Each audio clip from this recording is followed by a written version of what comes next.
खबर 1 मिनट देख रहे हैं आप। आइए देखते हैं बिहार झारखंड की तमाम बड़ी खबरें।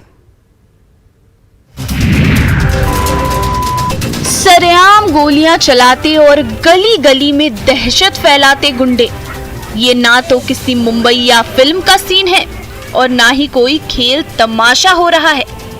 दिन के उजाले में ये खौफनाक वारदात हुई जामो के सुल्तानपुर गांव में, जब फटफटिया पर सवार दोनों शूटर खुलेआम गोलियां बरसाते रहे और गली मोहल्ले में कोहराम मचाते रहे।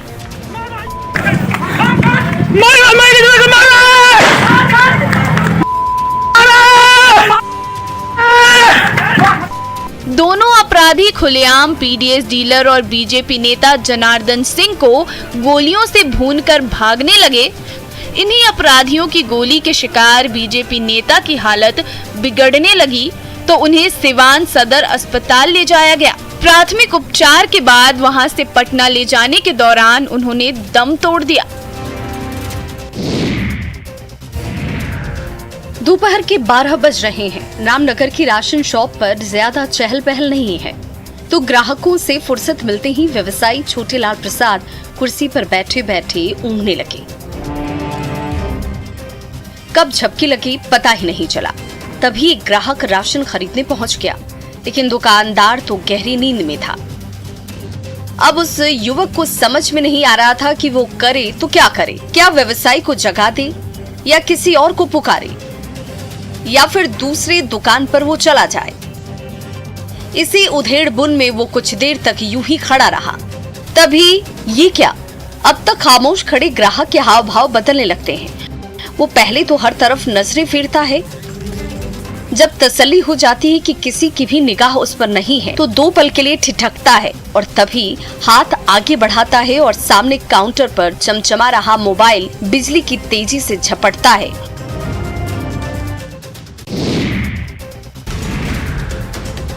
सर्द रात में जब पूरा रहिका गहरी नींद की आगोश में है तो आधी रात के 2 नकाबपोश अपराधियों ने दबे पांव रहिका के सबसे बड़े मार्केट में ढाबा बोल दिया।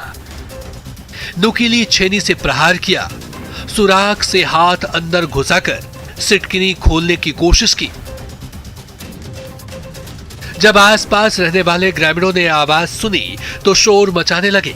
तभी घबराकर दोनों अपराधी भाग निकले। इन अपराधियों के निशाने पर यही ग्रामीण बैंक और सराफा दुकान थी, इसलिए दोनों शातिर बार बार उस ताले को तोड़ने की कोशिश करते रहे।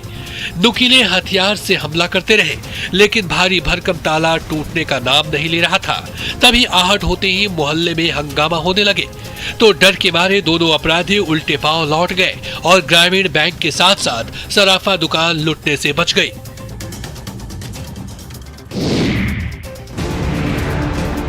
बेगूसराय में बेखौफ बदमाश आए दिन शहर के व्यापारियों से रंगदारी की मांग कर रहे हैं। इस बार बदमाशों ने शहर के स्वर्ण व्यवसायी से 15 लाख रुपए की मांग की है। रकम नहीं देने पर अपराधी व्यवसायी को जान से मारने की धमकी दे रहे हैं। घटना नगर थाना क्षेत्र के पटेल चौक की बताई जाती है, जहां पीपी ज्वेलर्स के मालिक से अपराधियों ने 15 लाख रुपए की रंगदारी मांगी। घटना के संबंध में दुकान के मालिक महेश पोद्दार का कहना है कि बदमाशों ने उनसे 1 जनवरी को व्हाट्सएप के जरिए पैसे की मांग की और नहीं देने पर जान से मारने की धमकी तक दी गई। उन्होंने अपराधियों के खिलाफ थाने में मामला भी दर्ज कराया, फिर भी आरोपी नहीं माने। 10 दिनों के बाद हम बेचैन होकर के तब हम मीडिया में आए हैं, जब पुलिस कुछ नहीं कर पाई है, अभी तक कोई भेद नहीं कर पाई है। सच्चाई यही है। पुलिस की तरफ से मामले में कार्रवाई नहीं होने की वजह से व्यवसायी दहशत में जीने को मजबूर हैं। अपराधियों की ओर से दी गई धमकी के बाद नगर व्यवसायी संघ ने एसपी से मिलकर अपनी सुरक्षा की गुहार लगाई है।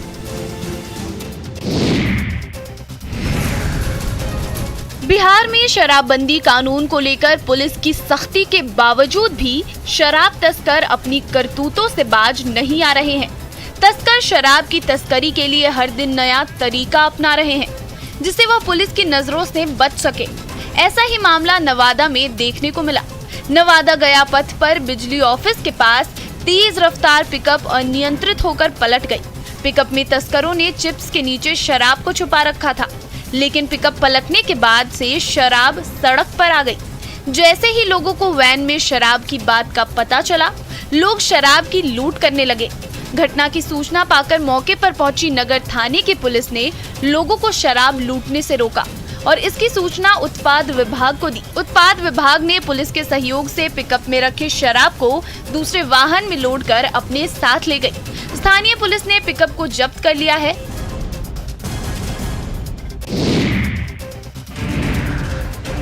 औरंगाबाद में खाद की किल्लत के कारण किसान परेशान हैं। जैसे जैसे रबी फसलों की बुआई समाप्त हो रही है, वैसे वैसे किसानों की परेशानी बढ़ती जा रही है। खाद के लिए परेशान किसानों को ना तो सर्द मौसम का डर है और ना ही कोरोना जैसी खतरनाक बीमारी का। खाद के लिए सुबह से लाइन में लगने वाले किसानों को कोरोना का डर नहीं है, डर है तो फसलों के खराब होने का, जिसे दूर करने के लिए किसान बिस्कुमान केंद्र पर सारे काम को छोड़कर सुबह ही पहुंच जाते हैं। खाद का इंतजार कर रहे किसानों के चेहरे पर मास्क नहीं है और ना ही ये सोशल डिस्टेंसिंग का पालन करते हुए नजर आ रहे हैं। लेकिन खाद के लिए आए किसानों की ओर से कोरोना गाइडलाइन का पालन नहीं करना, जहां एक तरफ घातक संक्रमण को फिर से दावत दे रहा है, तो दूसरी तरफ स्थानीय प्रशासन पर सवालिया निशान भी लगा रहा है।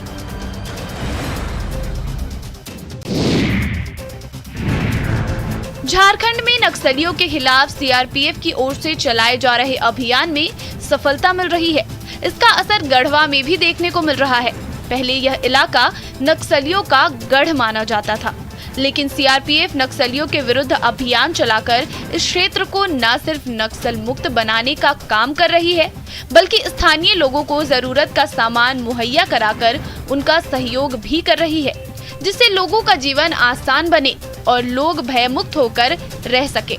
इस अभियान की शुरुआत सीआरपीएफ की 172वीं बटालियन ने किया है। केंद्रीय बल के जवानों ने नक्सली गतिविधियों से प्रभावित भंडरिया के बूढ़ा पहाड़ के आसपास के गांवों को इनके प्रभाव से मुक्त कराने के साथ साथ गांव के जरूरतमंद लोगों को कंबल सहित अन्य जरूरी सामान देकर उनकी मदद कर रहे हैं, जिससे गांव के लोग नक्सलियों के प्रभाव से मुक्त होकर अपना जीवन यापन कर सकें।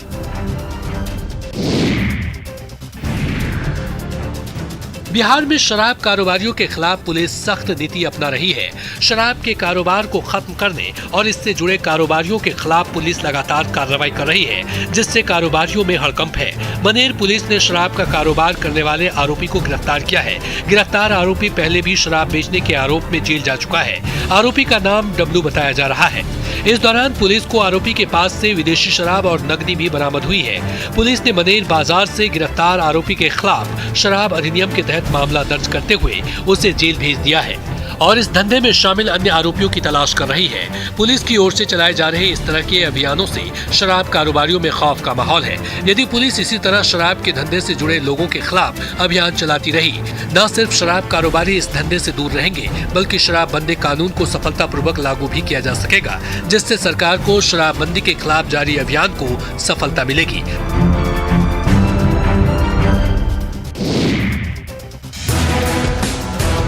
पश्चिमी चंपारण में नल जल योजना में लापरवाही की वजह से पानी की बर्बादी हो रही है। नल जल योजना के तहत पानी की टंकी का निर्माण कराया गया है, जिससे स्थानीय लोगों को पीने का साफ पानी मिल सके, लेकिन घटिया निर्माण की वजह से लोगों को इसका लाभ नहीं मिल पा रहा। योगापट्टी प्रखंड में इस योजना में लापरवाही देखने को मिल रही है। पानी की सप्लाई के लिए ठेकेदार ने घटिया पाइप का इस्तेमाल किया है, जिसकी वजह से पानी की बर्बादी हो रही है। ग्रामीण योजना का लाभ नहीं मिलने और घटिया निर्माण का आरोप लगा रहे हैं, लेकिन संबंधित विभाग के अधिकारी गांव वालों की शिकायतों पर संज्ञान नहीं ले रहे। यही वजह है कि योजना में लूट मची हुई है। स्थानीय जनप्रतिनिधियों का भी इस तरफ कोई ध्यान नहीं है। जनप्रतिनिधि और अधिकारियों से मिली भगत कर ठेकेदार इस योजना को विफल साबित करने में लगे हुए हैं। अगर इस योजना में इसी तरह से लूट जारी रही तो ये योजना अपने लक्ष्य को पूरा नहीं कर पाएगी।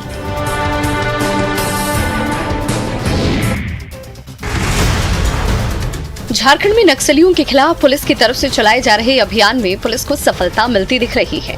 हजारीबाग पुलिस ने कटक मसांडी थाना क्षेत्र के बहिमार वन क्षेत्र से 3 नक्सलियों को गिरफ्तार किया है। गिरफ्तार नक्सली टीपीसी के सदस्य बताए जाते हैं। पुलिस ने इनके पास से 2 देसी पिस्टल, मैगजीन, 29 राउंड जिंदा कारतूस और मोबाइल फोन बरामद किया।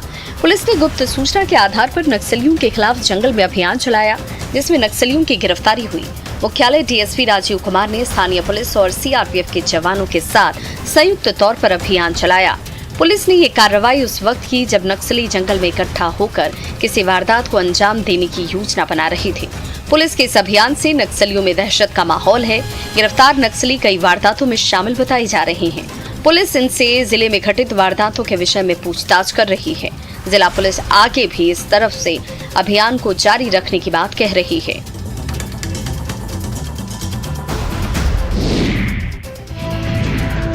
सीतामढ़ी के सरकारी कार्यालय में पिछले 4 साल से एक आत्मा वृद्धा पेंशन पाने के लिए लगातार भटक रही है। सुनकर आपको अजीब लगा होगा, पर खबर ही कुछ ऐसी है। सीतामढ़ी के रीगा प्रखंड के संग्राम फदह गांव की रहने वाली कुंती देवी के पति गणेश पासवान की मौत 4 साल पहले हो गई थी। तो लापरवाह सिस्टम ने गणेश पासवान के बजाय कुंती देवी का ही मृत्यु प्रमाण पत्र जारी कर दिया। कुंती देवी परेशान है। वृद्धा महिला कुंती देवी को वृद्धा पेंशन का लाभ चाहिए, लेकिन उन्हें ये लाभ नहीं मिल पा रहा है। रीगा प्रखंड कार्यालय के द्वारा जारी ये गलत प्रमाण पत्र इलाके में चर्चा का विषय बना हुआ है। इतना हम कागज योजना के लाभ मिले या वृद्धा पेंशन के? वृद्धा पेंशन नहीं मिले सर। थक हार कर कुंती देवी ने कई जनप्रतिनिधियों को अपनी आप बीती सुनाई। जीवित महिला मृत्यु प्रमाण पत्र से अपना नाम हटवाने के लिए लगातार प्रखंड कार्यालय के चक्कर लगा रही हैं। पंडित जी ने पवित्र मंत्र पढ़े, गांव वाले बाराती बने और ईश्वर को साक्षी मानकर विकास और पूजा हमेशा के लिए एक हो गए। बिना लग्न और बिना बैंड बाजे के ये अनोखी शादी हुई पश्चिम चंपारण के तिलंगही वेरिया गांव में। हालांकि दोनों की शादी इसी साल 11 मई को होने वाली थी, लेकिन जब कोरोना की तीसरी लहर तेज होने लगी तो शादी टलने के डर से विकास रातों रात पूजा के घर पहुंचा और उसे बाइक से भगाकर अपने गांव ले आया। विकास और पूजा की शादी 5 महीने बाद होने वाली थी, लेकिन कोरोना और लॉकडाउन का डर ऐसा सताया कि एक दूजे के प्यार में डूबे दोनों प्रेमी रह नहीं पाए, और जब एक हुए तो इस जोड़े को हर किसी का आशीर्वाद मिला।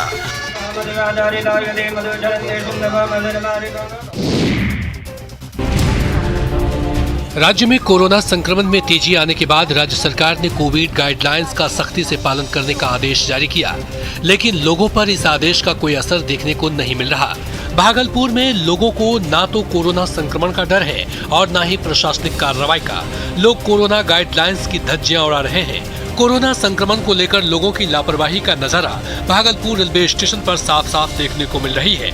ट्रेन से यात्रा करने वाले यात्री न तो चेहरे पर मास्क लगा रहे हैं और न ही सोशल डिस्टेंसिंग का पालन कर रहे हैं। भागलपुर से गुजरने वाली ट्रेनों में यात्रियों की भारी भीड़ को कोरोना जैसी खतरनाक बीमारी का जरा भी डर नहीं है। एक तरफ सरकार जहां बार बार लोगों से कोरोना संक्रमण से बचने के लिए गाइडलाइंस का पालन करने की अपील कर रही है, वहीं दूसरी तरफ लोग गाइडलाइंस का पालन नहीं करते, इस घातक बीमारी को दोबारा आमंत्रित कर रहे हैं। यदि लोग इसी तरह से कोरोना नियमों की अनदेखी करते रहें तो राज्य में एक बार फिर संक्रमण में तेजी आ सकती है। बिहार के ग्रामीण इलाकों में भी अब बड़े बड़े मार्केट खुलने लगे हैं। गांव में खुलने वाले इन दुकानों को ना तो पूंजीपति खोल रहे हैं और ना ही बड़ी बड़ी कंपनियां। इन दुकानों को जीविका दीदियां खोल रही हैं। राजधानी पटना के करीब विक्रम में जीविका दीदियों ने खुद का दुकान खोला है। ग्रामीण बाजार के नाम से खुले इस दुकान का संचालन जीविका दीदियों की तरफ से किया जा रहा है। दुकान खोलने के लिए राज्य सरकार इन्हें आर्थिक सहायता भी दे रही है, जिससे जीविका समूह की दीदियां खुद का रोजगार ला सकें और अपने आप को आर्थिक तौर पर मजबूत बना सकें। ग्रामीण इलाकों में इस तरह की दुकान खुलने से जहां लोगों को घरेलू सामान आसानी से मिल जा रहे हैं, वहीं जीविका समूह की दीदियों की आमदनी में वृद्धि हुई है। गौरतलब है कि राज्य सरकार ने महिलाओं को आर्थिक रूप से मजबूत और आत्मनिर्भर बनाने के लिए स्वयं सहायता समूह जीविका का गठन किया है। इस समूह में करीब 40 महिलाओं को शामिल कर व्यवसाय करने के लिए सरकार आर्थिक मदद देती है।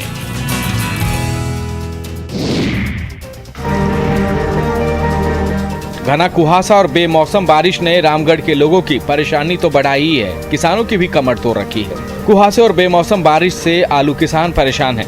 कुहासे और बारिश की वजह से पहले ही खेतों में लगी फसल बर्बाद हो चुकी है और जो आलू बच गए हैं उसे बेचने पर मुनाफा नहीं हो रहा है। ठंड में पूरे दिन खेत से आलू निकालने के बाद जब बाजार में किसान इसे बेचने जाते हैं तो मुश्किल से 8 से 9 रुपए किलो ही आलू बिक पाता है, जबकि 22 रुपए प्रति किलो बीहन खरीदकर किसानों ने ये आलू लगाए थे।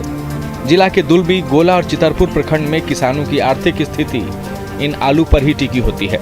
इन्हें बेचने से ही साल भर ये किसान अपना परिवार चला पाते हैं। इस बार उम्मीद थी कि पैदावार अच्छी होगी, लेकिन मौसम ने उम्मीदों पर पानी फेर दिया है। ऊपर से आलू का बाजार भी सुस्त है, तो इन किसानों के सामने आर्थिक दिक्कतें भी आ गई है। अब इन किसानों को उम्मीद है सरकारी मुआवजे की।